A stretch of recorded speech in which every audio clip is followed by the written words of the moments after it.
Hello friends, vertex academy में आप सभी का स्वागत है। आज हम फ्रैक्शन भिन्न का पार्ट 5 कर रहे हैं। जिसने पार्ट 4 नहीं देखे हों तो पार्ट 4 देख लें। चलिए क्वेश्चन शुरू करते हैं। क्वेश्चन नंबर 47 समझना। किसी छड़ के 1/10 भाग को लाल रंगा जाता है, 1/20 को नारंगी, 1/30 को पीला, 1/40 को हरा, 1/50 को नीला, 1/60 को काला तथा शेष भाग को बैंगनी रंगा जाता है। यदि छड़ के बैंगनी रंगे भाग की लंबाई 12.08 मीटर है तो छड़ की लंबाई कितनी है? तो हमें यहाँ पर क्या कंसेप्ट लगाना होगा, शेष भाग बराबर शेष वैल्यू जो दी हुई है हमें, है ना, शेष वैल्यू लगानी होगी ना। तो देखना, ये मैथ का कंसेप्ट होता है एक्चुअली में। मैं आपको बताऊं, जैसे कि हमें इधर में दिया हुआ है, कोई लाभ दिया हुआ है, तो लाभ बराबर हमेशा लाभ ही लिखते हैं, शेष भाग बराबर हमेशा शेष भाग ही लिखते हैं, चाहे वो इधर संख्या में दिया हो और इधर हमारे पास में प्रतिशत या बट्टा या कुछ भी दिया हो इधर, है ना, अनुपात में दिया हो, तो हम हमेशा ऐसे ही रखते हैं वैल्यू को। ठीक है, अब समझना, अगर मैं देखना इन जितने भी देखना 1/10 भाग है, यहाँ पर 1/10 भाग प्लस 1/20 भाग है, फिर 1/30 भाग, फिर प्लस 1/40 भाग, फिर प्लस, फिर 1/50 भाग, फिर प्लस 1/60 भाग। यहाँ तक क्या हो गया। अगर मैं इनको जोड़ करके, भाई इन भाग को जोड़ करके एक एक भाग में से घटा दूँ तो शेष बैंगनी रंग के भाग की लंबाई आ जाएगी ना। समझ रहे हो ना आप? भाई शेष बैंगनी रंग का जो भाग है वो आ जाएगा। तो अब समझना, एलसीएम कितना हो जाएगा इनका एलसीएम हो जाएगा 600, है ना। अगर किसी को एलसीएम नहीं लेना आता तो आप ऐसे भी एलसीएम ले सकते हो, ठीक है, इन संख्याओं का। तो आप जब 600 इसकी गुणा में रखेंगे तो कितना आ जाएगा 60, फिर प्लस जब आप 600 भाई यहाँ पर रखोगे तो कितना आ जाएगा, कट करके 0 से 0 कट जाएगी, 2 3 6 तो 30 आ जाएगा ना। अब ऐसे ही 600 आप यहाँ पर रखोगे तो कितना आ जाएगा 20, 600 आप इसकी गुणा में रखोगे तो 40 से कट करोगे तो कितना आ जाएगा आपका 15, फिर कितना आ जाएगा 12, फिर कितना आ जाएगा 10। ठीक है, ये यहाँ तक क्या आ गया ना समझ में। और बट्टे कितना है हमारा एलसीएम टोटल 600, ये हो गया ना। अब देखना, अब क्या है हमारे पास में, अब आप इनको जोड़ना तो हमारे पास जोड़ करके ये कितना आ जाएगा 147/600। ठीक है, हम इसको किस पद में से घटाएंगे, इस एक पद में से घटाएंगे ना, समझ रहे हो ना। तो एक पद में से घटाएंगे तो 600 एकम 600 और 147 आप घटाओगे तो हमारे पास घटकर कितने आ जाएंगे 453/600। ठीक है, ये वैल्यू हमारे पास आ गई। ये जो वैल्यू आई है ना, ये बैंगनी है हमारे पास, बैंगनी रंग है का भाग है, बैंगनी रंग का भाग का मतलब हिस्सा। ठीक है, अब यहाँ पर तो कह रहा है कि बैंगनी रंग का भाग ये है, मगर उसने वैल्यू दी है कि बैंगनी जो हमारे पास में रंगे भाग की लंबाई है 12.08 है, यहाँ पर कह रहा है इतना है। तो हम क्या करेंगे, कुल संख्या का 453/600 बैंगनी रंग का भाग है, मगर हमें क्या कह रहा है कि ये कितना है, ये 12.08 है। तो बस आप यहाँ पर 600 की तरह मल्टीप्लाई कर लोगे और इससे इसको भाग दे दोगे ना, तो एक्स की वैल्यू कितनी आ जाएगी हमारे पास में भाई 12.08 और गुना करेंगे हम 600, है ना, ये 600 है और 453 से आप दोगे भाग। ठीक है, आप पॉइंट हटाएंगे, बट्टे में कितना है 2 जीरो आ जाएगी, इस 2 जीरो से ये कट जाएगी 2 जीरो, तो आप 2 से 3 से कट करना, 3 से कट करोगे आप इसको तो 3 दूनी 6 और 3 से कट करेंगे 3 एकम 3 और ये होगा 3 पंजे 15, है ना, और ये हो जाएगा 3 एकम 3। तो इससे कटेगा ये पूरा 8 बार, ठीक है, ये 8 बार कट जाएगा इससे, 151 से 1208 8 बार कट जाएगा, ये पॉइंट हट गया था यहाँ से, तो 8 दूनी 16, तो हमारे पास x की वैल्यू कितनी आ जाएगी यहाँ पर 16, वैल्यू किस में दी हुई है मीटर में, तो मीटर, ठीक है, ये आंसर हो जाएगा। देखना यहाँ से आप इस वीडियो को दोबारा देख लेना, समझ में आ जाएगा। चलिए नेक्स्ट क्वेश्चन नंबर 42 समझना।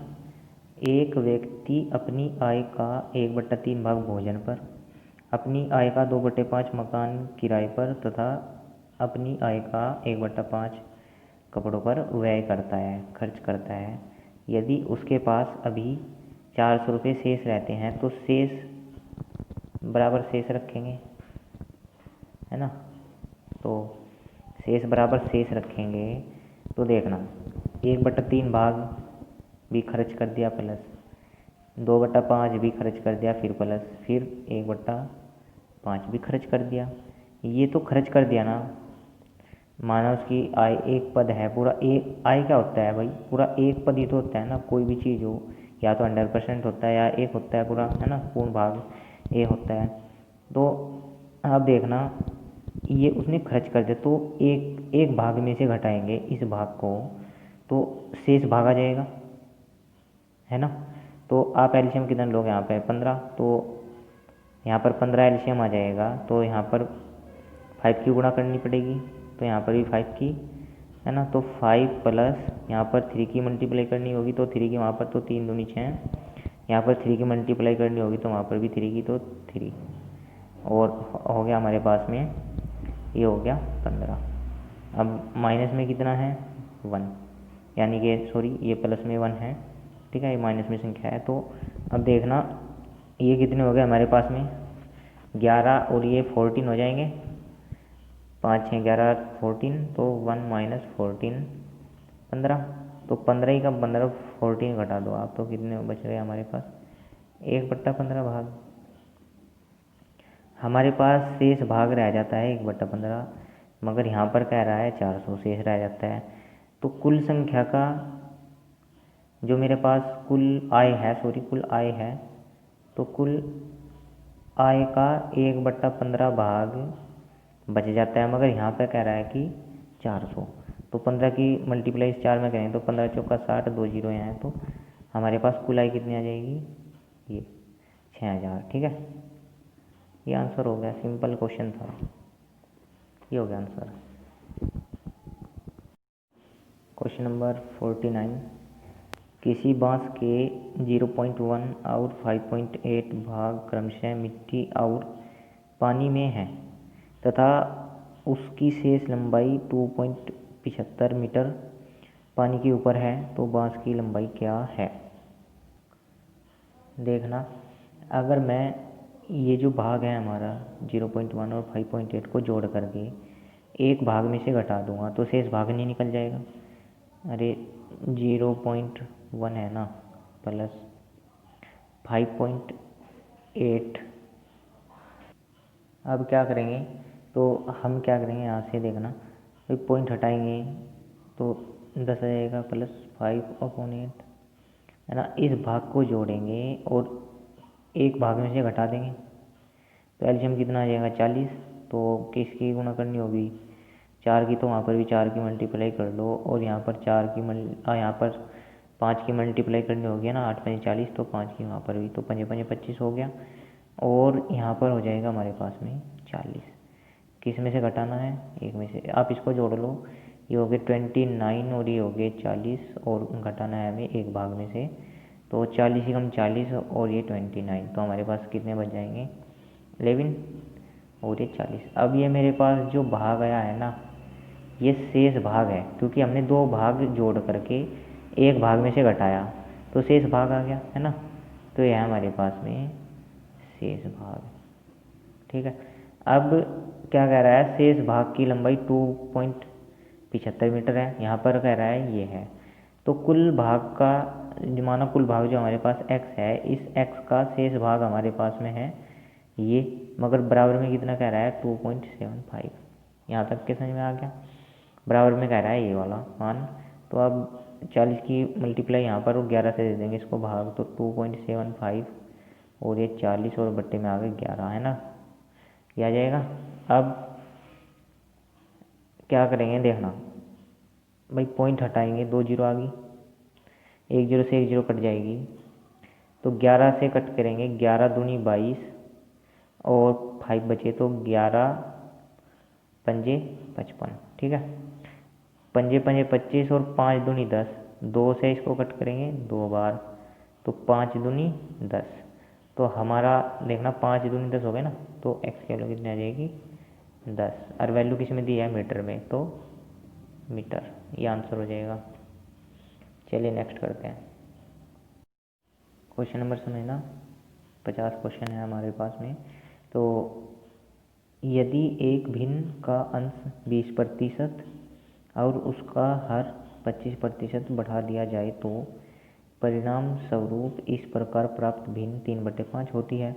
तो मूल भिन्न क्या है, तो हमारे पास मूल भिन्न है हमारे पास x/y, इसको बोलते हैं अंश और इसको बोलते हैं हर, ठीक है, बट्टे की फॉर्म में होता है हर, उसको बोलते हैं अंश। तो देखना, अगर अंश को मैं 20% बढ़ा दूँ तो 120 हो जाएगा, है ना। अब हर को, इस y को 25% बढ़ाना है तो 125 हो जाएगा, और ये बढ़ा करके हमारे पास में क्या हो जाती है भिन्न 3/5 हो जाती है। यहाँ तक समझ में आ गया। अब ये जो 120 है क्रॉस मल्टीप्लाई यहाँ पर हो जाएगी और 125 की क्रॉस मल्टीप्लाई उधर हो जाएगी, तो 3 गुना 125 और ये हो गया 5 गुना 120, तो x/y यहाँ पर ही रहेंगे, है ना। तो अब आप देखना 5 से कट करना, इसको 5 से कट करोगे तो 5 दूनी 10 और पंजे पंजे 25 हो जाएगा, 3 चौक के 12, पंजे पंजे 25 और 5 अट्ठे 40, है ना। अब x की वैल्यू देखना, x/5 बराबर कितना आया 5/8, तो हमारे पास यही तो भिन्न है, यही तो भिन्न मानी थी हमें, तो आंसर क्या हो जाएगा ये वाला 5/8, ठीक है। चलिए नेक्स्ट क्वेश्चन समझना 51। जब किसी लड़के को किसी भिन्न का 6/7 बताने को कहा गया तो उसने गलती से उस भिन्न को 6/7 से भाग दे दिया और सही उत्तर से 13/70 अधिक उत्तर प्राप्त किया, वह भिन्न ज्ञात करनी है हमें, ठीक है।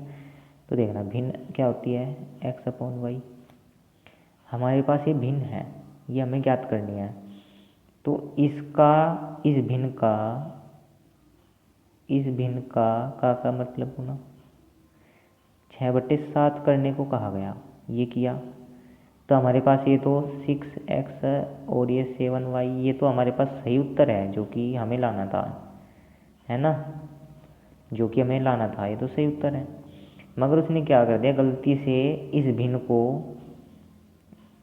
को 6/7 से भाग कर दिया ऐसे, तो बीच वाले के बीच में और साइड वाले के साइड में, तो 7x में कितने हो जाएंगे 6y गुणा करके, तो ये उत्तर आ गया हमारे पास। अब ये जो उत्तर आया, मगर इस सही उत्तर से कितना अधिक है 13/70, तो 13/70 अधिक है, तो ये कम हुआ ना, समझ रहे हो ना, अरे ये कंडीशन समझ गए ना, ये कम हुआ तो ये अधिक हुआ।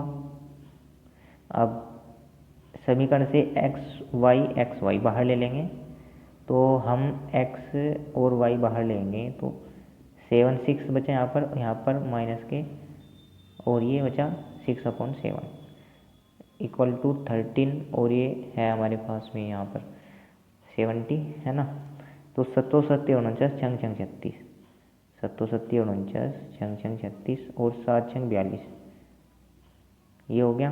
अब यहाँ पर है हमारे पास में x और y बराबर में कितना है 13, और ये हो गया 70। तो अब कर लेंगे, यहाँ पर कितना बचा 13, यहाँ पर 42, और यहाँ पर x/y इक्वल टू 13 और 70। अब देखना गुणा में वैल्यू है ना, तो 42 की वहाँ पर क्रॉस मल्टीप्लाई 13 की यहाँ पर, तो हमारे पास में यहाँ पर देखना एक्स वाई बराबर तो 13 और ये 42 हो जाएंगे यहाँ पर, और ये हो जाएंगे 70 और ये 13। तो 13 से 13 कट जाएगा तो 7 छंग 42 और 7 धाम 70, 2 से कट करेंगे 3 आ जाएगा, 2 से कट करेंगे 5 आ जाएगा। तो 3/5 आ गया ना। तो हम क्या लिखेंगे, एक्स वाई बराबर 3/5 ये लिखेंगे ना। तो हमारा ये आंसर हो जाएगा। ठीक है, ये आंसर हो गया। चलिए नेक्स्ट देखते हैं क्वेश्चन नंबर समझना 52। किसी कक्षा में कुल विद्यार्थी की संख्या का 3/5 लड़कियां हैं और शेष लड़के हैं। यदि लड़कियों की संख्या का 2/9 तथा लड़कों की संख्या का 1/4 अनुपस्थित हो तो कुल विद्यार्थियों की संख्या का कितना भाग उपस्थित है। तो अब समझना, देखना मेरे पास में कुल विद्यार्थी हैं, ठीक है, कुल विद्यार्थी हैं, टोटल वैल्यू है एक्स। ठीक है, आप एक्स मान के करिए कोई भी क्वेश्चन हो। ठीक है, शॉर्ट ट्रिक मत ढूंढने लग जाना कभी कि शॉर्ट ट्रिक ढूंढ लिया आपने और बेस से नहीं किया, तो फिर अगर आपने बेस से नहीं किया तो आपको प्रॉब्लम आ जाएगी आगे। तो आप एक्स मान के करिए कोई भी क्वेश्चन हो। कुल विद्यार्थी हमारे पास एक्स हैं। अब इनका कुल विद्यार्थियों की संख्या का 3/5 भाग लड़कियां हैं ना। तो हमारे पास में लड़कियां हैं, इन टोटल वैल्यू का 3/5 भाग। ठीक है, ये लड़कियां हैं, शेष लड़के हैं। तो शेष कितने आ जाएंगे, 3/5 भाग लड़कियां होंगी एक भाग में से। तो 5 × 5 और 3 घटा दे दो तो 2/5 भाग क्या हो जाएंगे, लड़के। तो हमारे पास में लड़के कितने आ गए, संख्या का 2/5 भाग लड़के हैं। क्या कह रहा है क्वेश्चन में, यदि लड़कियों की संख्या का 2/9 भाग, ये लड़कियों की संख्या है ना, इनका 2/9 भाग है, और लड़कों की संख्या का 1/4 भाग, इनका 1/4 भाग है, जो वो अनुपस्थित हो, है ना, उपस्थित ना हुआ हो, तो आप पहले इसको सोल्व कर लेना। तो 2 से कटेगा ये 2 बार, तो 5 दूनी 10, एक्स की मल्टीप्लाई वहाँ पर, तो x/10 आ गया। ये अनुपस्थित लड़के आ गए ना, ये वाले। अब 3 × 9, तो ये हो जाएंगे हमारे पास में 5 × 15, और ये हो जाएगा 2x। ये यहाँ तक किसमें आ गया, ये अनुपस्थित लड़कियाँ आ गई, अनुपस्थित लड़कियाँ। ठीक है, अनुपस्थित लड़कियाँ, और ये हैं अनुपस्थित लड़के। ठीक है, लड़के। अब समझ में आ गया ना। अब देखना, ये दोनों हैं जो अनुपस्थित हुए हैं, अगर मैं इनको जोड़ करके जो नहीं स्कूल में उपस्थित हुए हैं, इनको जोड़ करके दोनों को इस टोटल वैल्यू में से घटा दूं तो उपस्थित विद्यार्थियों की संख्या आ जाएगी। ये चीज़ समझ रहे हैं ना। तो बस सिंपल करना है आपको। तो 2x 15 + x/10, ये लड़के और ये लड़कियां जो हमारे पास में हैं, इनको जोड़ करके इस टोटल वैल्यू में से घटा दो तो उपस्थित विद्यार्थियों की संख्या आ जाएगी ना। तो हमारे पास में आ जाएगी उपस्थित विद्यार्थी। ठीक है, तो एलसीएम कितना आ जाएगा, यहाँ पर 30 आ जाएगा। तो यहाँ पर 2 की मल्टीप्लाई करनी होगी, यहाँ पर 3 की, तो 3 की वहाँ पर भी करेंगे और 2 की वहाँ पर भी। तो 4x हो जाएगा, और ये हो जाएगा 3x, और ये हो जाएगा यहाँ पर 30। ठीक है, एलसीएम समझ गए ना आप भाई। 2 की मल्टीप्लाई यहाँ पर की, 2 की वहाँ पर की, 3 की यहाँ पर की, तो 3 की यहाँ पर की मल्टीप्लाई, 10 × 30 और 15 दूनी 30 हो जाएगा 2 दूनी 4, 4 आ गया और 3 कम 3, ये 3x आ गया। अब माइनस एक्स में से करेंगे, इनको जोड़ लो आप पहले, तो 7 हो जाएंगे, तो x माइनस 7x अपॉन कितना आ जाएंगे 30। अब 30 में से 30x और ये 7 गए तो कितने बच जाएंगे हमारे पास में 23। तो हमारे पास देखना 23 बच गए ना, तो 23 अपॉन 30 बच गए यहाँ पर। तो हमारा आंसर क्या आ जाएगा, ये है ना, ये आ जाएगा। तो ये आंसर हो गया। समझ गए ना, कुल विद्यार्थियों की संख्या का उपस्थित कितना हो जाएगा, तो 23x अपॉन 30, ये आंसर हो गया ना। चलिए नेक्स्ट करते हैं। क्वेश्चन नंबर समझना 53। भाई 4 की पावर 5 है प्लस 4 की पावर 5 प्लस 4 स्क्वायर है। तो ये सिंपल क्वेश्चन है, आप देखना 4 की पावर 5, 4 की पावर 5, 4 की पावर 5। अगर आप इस समीकरण से यहाँ पर देखना, ये जो वैल्यू है इससे 4 की पावर 5 बाहर लोगे तो हमारे पास यहाँ पर 4 की पावर 5 चला गया, तो हमारे पास यहाँ पर 1 बच जाएगा, यहाँ पर 1, यहाँ पर 1। तो हमारे पास 1 प्लस 1 प्लस 1 आ गया। ये चीज़ समझ में आ गई ना पहली। अब यहाँ पर 3 की पावर आप जो 5 है बाहर लोगे तो 1 और 1 तो 2 आ जाएगा। चलो आप ऐसे ही लिखना 1 प्लस 1, ठीक है, ताकि हर बच्चे के समझ में आए। तो 1 आप 6 की पावर 5 बाहर लो समीकरण से, तो यहाँ पर 1 आ जाएगा, यहाँ पर 1, यहाँ पर 1, यहाँ पर 1। तो 1 प्लस 1 प्लस 1 प्लस 1 आ गया। और यहाँ पर 2 की पावर 5 आप बाहर लो तो यहाँ पर भी 1 आ जाएगा। अरे आप इससे भाग दोगे ना प्रत्येक संख्या को, तो 1 1 आ जाएगा। तो 1 प्लस 1 प्लस 1 और हमारे पास है बराबर में 2n। n की वैल्यू निकालनी है, तो देखना 3 हो गए, 4 हो जाएंगे, 3 2। तो यहाँ पर आप चलो इसको लिखना 4 की पावर 5 और गुना में है 3, ये 1 2 3, ठीक है। और ये 3 की पावर 5 और ये हो गया 2, 1 2, ये लिख दिया। अब 6 की पावर 5 है ना, तो 6 की पावर 5 गुणा में 1 2 3 4, तो 4। देखना 2 की पावर 5 है तो गुणा में कितना 1 2 3, ये 2n, n की वैल्यू निकालनी है ना, तो बस सिंपल हो गया। आप यहाँ पर देखना इसको कैसे लिख सकते थे, 3 गुणा 2 और इसकी पावर कितनी है 5, तो 3 दूनी 6 हो जाएगा ना, वापस यही आ जाएगा। तो जिसकी हमारे पास क्या रूल होता है, अगर गुणा में वैल्यू हो तो सबकी पावर मानी जाएगी वो। तो 3 की पावर 5 और 2 की पावर 5 ये मानेंगे ना। तो बस इसको लिखना ऐसे, 3 की पावर 5 और 2 की पावर 5 गुणा में कितना है, ये 4 है, बट्टे में 2 की पावर 5 और ये 3, समझ गए। अब गुणा में ये वाला पद लिख लेना, ये वाला, ठीक है। 4 की पावर 5 है 3 और 3 की पावर 5 गुना 2, हमें 2n, n की वैल्यू निकालनी है। तो अब देखना 2 की पावर 5 से ये 2 की पावर 5 कट जाएगा, और 3 की पावर 5 से गुणा में 3 की पावर 5 से 3 की पावर 5 कट जाएगी, तो इस 3 से ये कट जाएगा। अब देखना यहाँ पर तो हमारे पास क्या बच गया, ये 2 दूनी 4 हो जाएगा, है ना, 2 हो गया, समझ गए ना। अब ये 2 है, ये 4 की पावर 5 है, ये 2 बचा और 4 की पावर 5, तो 4 की पावर 5 गुणा में 2 बचा, और तो 2n, n की वैल्यू चाहिए हमें। तो आप इसको क्या लिख सकते हो, 2 गुणा 2 लिखोगे ना, 2 दूनी 4 और इसकी पावर 5 है, तो गुणा 2 है, 2 की पावर 1 मान लो आप, है ना, वही, कोई फर्क नहीं पड़ेगा।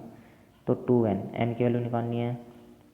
अब इसकी पावर बनाएंगे, इसकी पावर बनाएंगे, तो 2 की पावर 5 गुणा 2 की पावर 5 और गुणा 2 की पावर 1 और 2n, तो 5 और 5 10 और 1 11, एक आधार समान है तो घाते जुड़ जाएंगे गुणा में। तो 2 की पावर 11 बराबर 2n है, तो n की वैल्यू यहाँ पर कितनी आ गई 11, ये कट कर देंगे। तो जब पावर से तुलना करेंगे तो n बराबर 11 आ जाएगा। तो n बराबर क्या इतना आ गया 11। तो ये आंसर हो जाएगा सिंपली, है ना। क्वेश्चन मैंने जानबूझकर लॉन्ग किया है, तो ये शॉर्ट हो जाता है ना, आप समझते हो। तो चलिए नेक्स्ट करते हैं, क्योंकि मुझे नहीं पता आपको भाई किस प्रकार से समझ में आएगा, तो मैं तो आपको बेसिक ही समझाता हूँ क्वेश्चन। चलिए नेक्स्ट करेंगे। क्वेश्चन समझना 54, यदि a/3 बराबर b/4 c/7 तो a + b + c/c का मान क्या होगा। तो देखना यहाँ पर में जब भी ये बराबर में कंडीशन दी हो ना, तो हमारे पास यही मान होगी, c का मान 7, b का मान 4 और a का मान 3। ये यहाँ तो समझ में आ गया ना।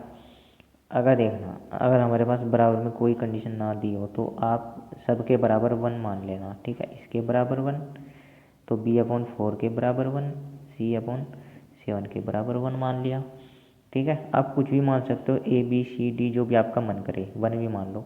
तो 3 की 1 में मल्टीप्लाई करोगे तो 3 आएगा, b के आप 4 में मल्टीप्लाई करोगे तो 4 आएगा, और c के आप ये यहाँ पर देखना 7 की आप 1 में मल्टीप्लाई करोगे तो c का मान 7 आएगा। ये आप समझ गए ना। तो बस आप सिंपली इसमें रख दो, तो 3 + 4 + 7 और बट्टे में है c, यहाँ पर c है ना। अरे a का मान रख दिया 3, b का मान 4, c का मान 7 रख दिया, तो c का मान यहाँ पर रख दिया। तो यही तो निकालना है हमें। तो ये कितना हो गया, 7 और 7 14 हो जाएंगे, और ये 7, तो 14 को आप 7 से भाग दोगे तो कितना आ जाएगा, 2। ये आंसर हो जाएगा, समझ गए ना। चलिए नेक्स्ट क्वेश्चन नंबर समझना 55 है, हमको ये सोल्व करना है, ठीक है। तो देखना 999 इसके पास भी है, 999, 999, 999, 999 और 999। अगर मैं देखना 999 है जो कितनी बारी है, 1 2 3 4 5 6 बारी है ना। तो अगर इसको मैं एक साइड में जोड़ लूँ, ठीक है, तो इसको 6 बारी लिखेंगे ना, ठीक है। अब जोड़ लिया मैंने एक साइड में। अब फिर हमारे पास यहाँ पर क्या बचा, 1/7 प्लस यहाँ पर क्या बचा, 2/7, यहाँ पर 3/7, यहाँ पर 4/7, 5/7 और ये 6/7, ये बचा ना। ये चीज़ समझ गए ना आप, ये वाली चीज़ है ना। अगर आप ये नहीं समझे तो क्वेश्चन करने का कोई लाभ ही नहीं है।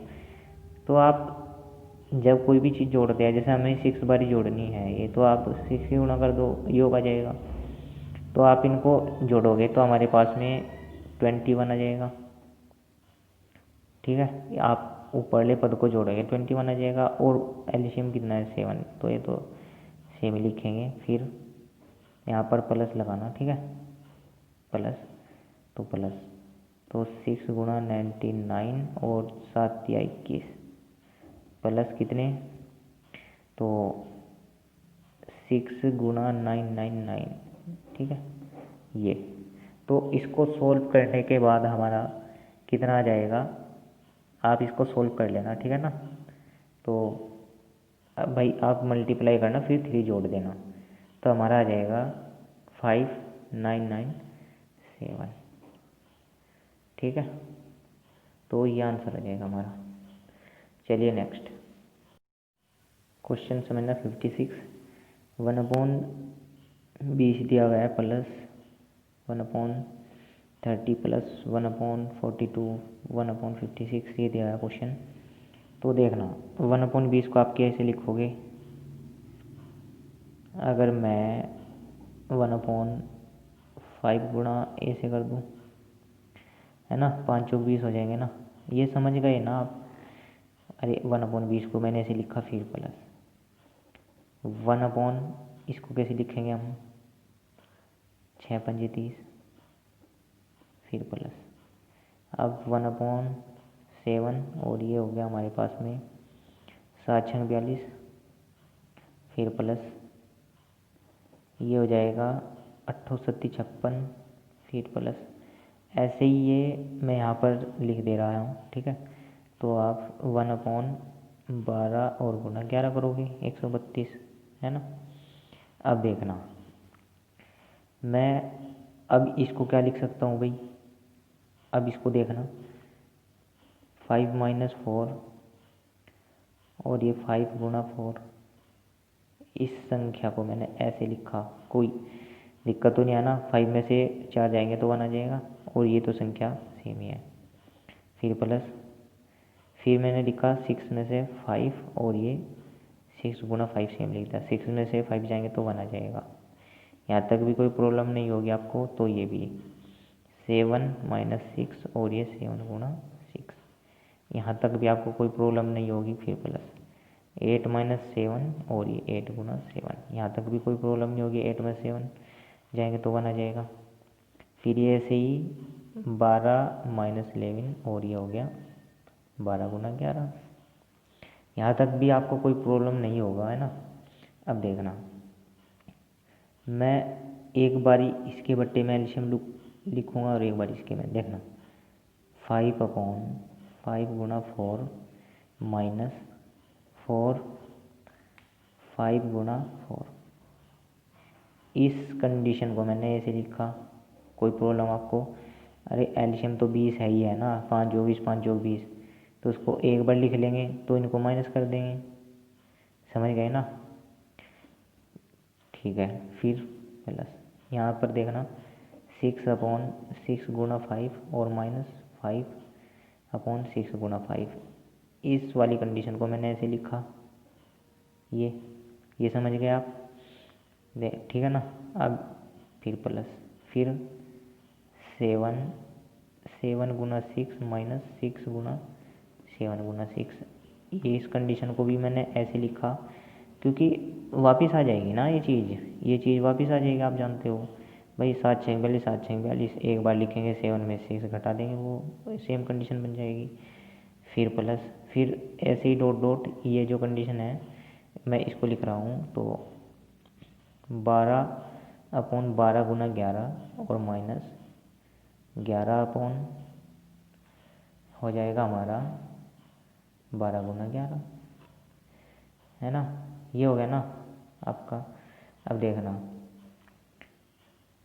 5 से ये 5 कट जाएगा तो यहाँ पर बचा 1/4 माइनस, इस 4 से ये कट जाएगा तो 1/5 बचा। फिर प्लस 6 से 6 कट जाएगा 1/5 आया, फिर माइनस 5 से 5 कट जाएगा तो 1/6 आ जाएगा। फिर प्लस 7 से ये कट जाएगा तो 1/6 आ जाएगा प्लस में। फिर माइनस 6 से ये कट गया तो 1/7 आ जाएगा माइनस में।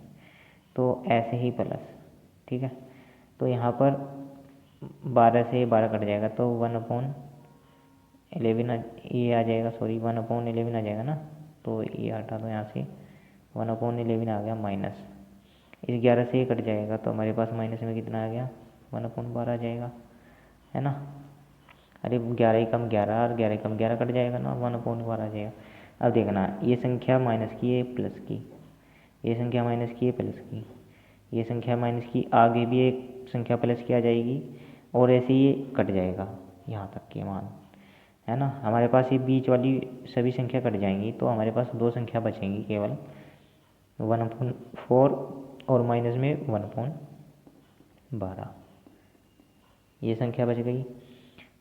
अब एलसीएम कितना, 12, तो 3 की गुणा करनी होगी, तो यहाँ पर भी 3 की, तो 3 माइनस 1 और 12, तो कितना बच गया हमारे पास में 2, तो ये 12, 2 2 6 12, तो 1/6 आ गया। तो हमारा आंसर क्या हो जाएगा, ये फाइनल। ठीक है, ये क्वेश्चन हो जाएगा। उम्मीद करता हूँ आपको ये क्वेश्चन समझ में आया होगा। अगर ये क्वेश्चन नहीं समझ में आया ना होगा ना, तो आप दोबारा देख लेना, समझ में आ जाएगा। चलिए नेक्स्ट क्वेश्चन समझना 57, ये लास्ट क्वेश्चन है, ठीक है ना। अब चलिए क्वेश्चन करते हैं 1/9 1/6, और ये दिया हुआ है, देखना। आप इसके फैक्टर कर नहीं सकते, 3 गुना 3 करोगे आप तो 3 3 हो जाएगा ना, तो आप इसको तो मत रहने देना, इसको सेम लिखना ये। फिर प्लस आप इसको कर सकते हो ना, 3 माइनस 2/3 गुना 2, अरे 3 दूनी 6 हो जाएगा बट्टे में, 3 में से 2 गया तो 1 आ जाएगा ना। इस संख्या को मैंने ये लिखा ना, तो आपके समझ में आ गया। फिर प्लस, फिर हमने इसको कैसे लिखेंगे, 4 गुना 3 और 4 में से 3 गया तो 1 आ जाएगा ऊपर। ये समझ गए ना ये। अब प्लस आप इसको भी 5 गुना 4 और 5 माइनस 4, 5 चौक 20 हो जाएगा, 5 में से 4 गया तो 1 आ जाएगा। फिर प्लस फिर 6 माइनस 5 और ये हो गया 6 गुना 5। ये ऐसे ही चलता जाएगा प्लस में। तो मैं आखिर की संख्या लिख रहा हूँ, ठीक है। ये चलता गया डॉट डॉट, तो हमारे पास हो जाएगा 9 माइनस 8, तो 9 गुना 8 है ना। 8 नंबर बात हो जाएगा, 9 में से 8 गया तो 1 आ जाएगा ऊपर। अब देखना, मैं एक बारी इस संख्या को इसके बट्टे में, इस संख्या के बट्टे में इसको लिखूँगा और इस संख्या के बट्टे में भी लिखूँगा। देखना, अरे एलसीएम है ना, अलग अलग लिख सकते हो ना। तो 1/9 प्लस में 3/3 गुना 2 माइनस 2/3 गुना 2। इस संख्या को मैंने ये लिखा, क्योंकि एलसीएम है। आप 6 और 6 एक बार ही लिख लोगे, ये संख्या एक बार ही लिख लोगे, तो वापिस इसको घटा दोगे, फिर प्लस, है ना। समझ में आ गया होगा अब। तो 4 और ये 3 और माइनस में है 3 गुना 4 गुना 3। इस संख्या को मैंने ये लिखा, फिर प्लस, फिर 5 गुना 4 फिर माइनस 4, ये हो जाएगा 5 गुना 4। ऐसे ही डॉट डॉट ये चलता गया प्लस में। मैं इस संख्या को लिख दे रहा हूँ, ठीक है ना। आप समझ गए होंगे। अब इसको भी नहीं लिख रहा हूँ मैं, तो अब देखना 9 और ये हो गया 9 गुना 8 माइनस 8 और ये 9 और ये 8। यहाँ तक क्या आ गया समझ में। अब देखना, इस 3 से ये कट जाएगा, तो यहाँ पर क्या लिखेंगे 1/2, 1/2 प्लस में इधर लिखना 1/9। ये तो चल ही रहा है ना। तो इस 2 से ये 2 कट जाएगा, 2 एकम 2, तो यहाँ पर 1/3 माइनस में 1/3। फिर प्लस में 4 से 4 कट जाएगा, तो 1/3 प्लस में और फिर माइनस का निशान ये, तो 3 से 3 कट जाएगा, तो 1/4 आ जाएगा। फिर प्लस इस 5 से 5 कट जाएगा, तो 4 आ जाएगा यहाँ पर, तो 1/4 माइनस में 4 से 4 कट जाएगा, तो ये 5 है ना, तो 1/5 आ जाएगा। फिर प्लस ऐसे ही डॉट डॉट ये चलता गया, तो 9 से 9 कट जाएगा, तो 1/8 आ गया, 1/8 आ गया ना। माइनस ये 8 से 8 कट जाएगा, तो 1/9 आ जाएगा यहाँ पर, ठीक है। देखना, ये संख्या प्लस की है, ये संख्या माइनस की है, तो कट जाएगी। समझ गए। देखना, ये माइनस की तो ये प्लस की, ये भी कट जाएगा। ये माइनस की, ये प्लस की, ये भी कट जाएगा। ये माइनस की, ये प्लस की, आगे भी ऐसी संख्या आती जाएंगी, तो ये सभी कट जाएंगी, प्रॉपर सभी कट जाएंगी। तो हमारे पास क्या बचा, प्लस में 1/2 बचा ना खाली, तो हमारा आंसर क्या हो जाएगा ये, ठीक है। ये आंसर हो जाएगा। तो ये हमारा फ्रैक्शन का लास्ट क्वेश्चन था, जो हमने पूरा जो चैप्टर है पूरा कंप्लीट कर लिया है। आपको अगर बेसिक से समझना है ये फ्रैक्शन, तो आप शुरू से देखना वीडियो, तो आप कंप्लीट फ्रैक्शन सीख जाएंगे, आपको कहीं जाने की ज़रूरत नहीं होगी। इसके बाद जो हम चैप्टर करेंगे, मैं आपको एडवांस मैथ में कराऊंगा एरिया, ठीक है। एरिया चैप्टर हम पढ़ेंगे, एरिया चैप्टर भी हम बिल्कुल बेसिक से करेंगे, और इसके बारे में ही पूरा मैं 100% अपनी ओर से 100% बताऊंगा, ठीक है। तो कंप्लीट करेंगे एरिया, फिर उसके बाद हम आयतन करेंगे, पूरा ही एडवांस मैथ करेंगे, है ना। जो हमारे पास में मैंने देखना ये क्यों छुड़वाए हैं, क्योंकि ये काफ़ी बेसिक हो गए हैं। अब मैं आपको एडवांस मैथ कराऊंगा, तो एडवांस मैथ भी हम बेसिक से करेंगे। तो चलिए दोस्तों, वीडियो को समाप्त करते हैं। धन्यवाद।